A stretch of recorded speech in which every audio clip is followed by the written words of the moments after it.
The budget phone market is crowded, really crowded, and the Oppo Reno 13F 4G sits in that awkward territory between true budget devices and mid-range performance. At around 300 USD for the 256GB model, it is not cheap enough to ignore its flaws, but it's not expensive enough to expect premium features. The phone exists in that strange limbo where an extra $100 could get you significantly better specs, but dropping $100 would mean serious compromises. So the question is simple: did Oppo find the right balance? Let's check it out. The display on the Oppo Reno 13F is good, but that's not really surprising anymore. It's 2025 and we've reached a point where even budget phones come with displays that would have been flagship worthy just a few years ago. This one packs a 6.67-inch AMOLED panel running at 120Hz with a claimed peak brightness of 2100 nits. I didn't test this with specialized equipment, but in practical use it gets bright enough to be fairly visible outdoors. Colors are vibrant without being oversaturated, viewing angles are solid, and that high refresh rate makes everything feel smooth and responsive. And honestly, we've hit a point where displays are just so good across the board that you kind of forget to talk about them until one is actually bad, which is rare. Or if a phone comes with super thick bezels like the Pixel 9a. Yuck. Design-wise, the Oppo Reno 13F looks decent. It's not going to turn heads like a nothing phone might, but it's clean, modern, and doesn't scream budget phone when you pull it out. The camera layout is tasteful and the color options are nice, but where things get a little more interesting is in the build quality. First off, it's protected by Asahi glass, which, to be honest, I don't know a whole lot about. It is not Gorilla Glass, but it feels decent enough. The real standout here though is the IP rating. This phone has IP69 dust and water resistance. That's more than some current flagships like the Galaxy S25 Ultra and the iPhone 16 Pro Max, which is kind of wild. IP69 means it can handle not just being submerged in water, but also high pressure water jets and even water up to 80 degrees Celsius. Now I don't know about you, but I'm not out here pressure washing my phone, and the only time it might get that warm is if maybe you're using it in a steamy shower. Still, the fact that it has this kind of durability on a budget phone is actually really cool. It's probably overkill, but it doesn't hurt. Performance on the Oppo Reno 13F 4G is pretty much what you'd expect at this price. It's running the MediaTek Helio G100, a budget 4G chip that's not trying to compete with high-end processors, but still delivers a solid experience for day-to-day stuff. It's totally fine for scrolling, messaging, light multitasking, and apps like YouTube or Instagram. But this isn't a gaming phone. It will run PUBG, COD Mobile, and Asphalt 9, but you're locked into low graphics settings.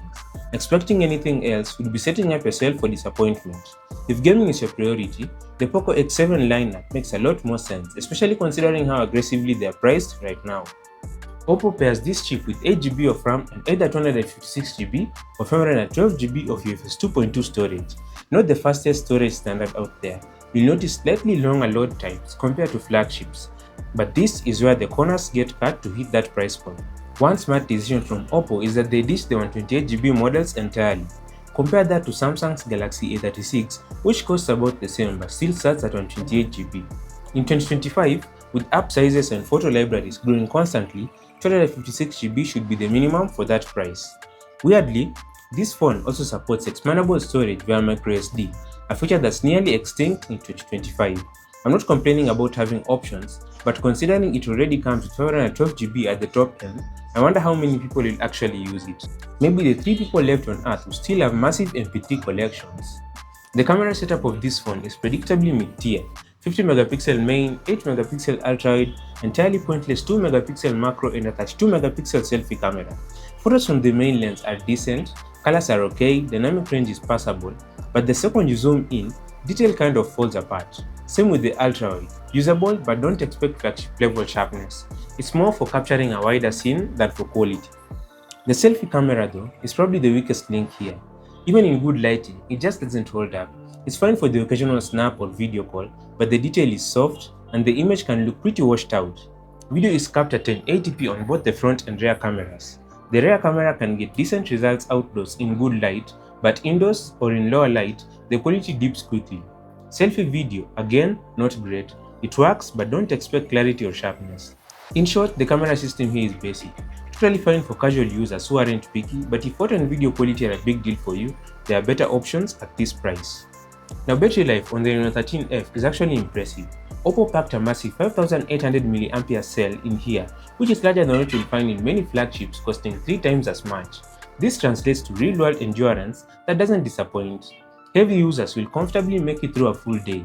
If you're more of a moderate user, expect a day and a half. Light users might even push to 2 days in between charges.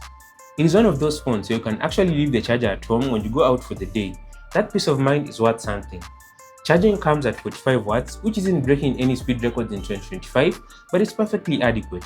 On the software side, it ships with Android 15 layered with ColorOS 15, and just like every other 2025 phone, it's got AI everywhere.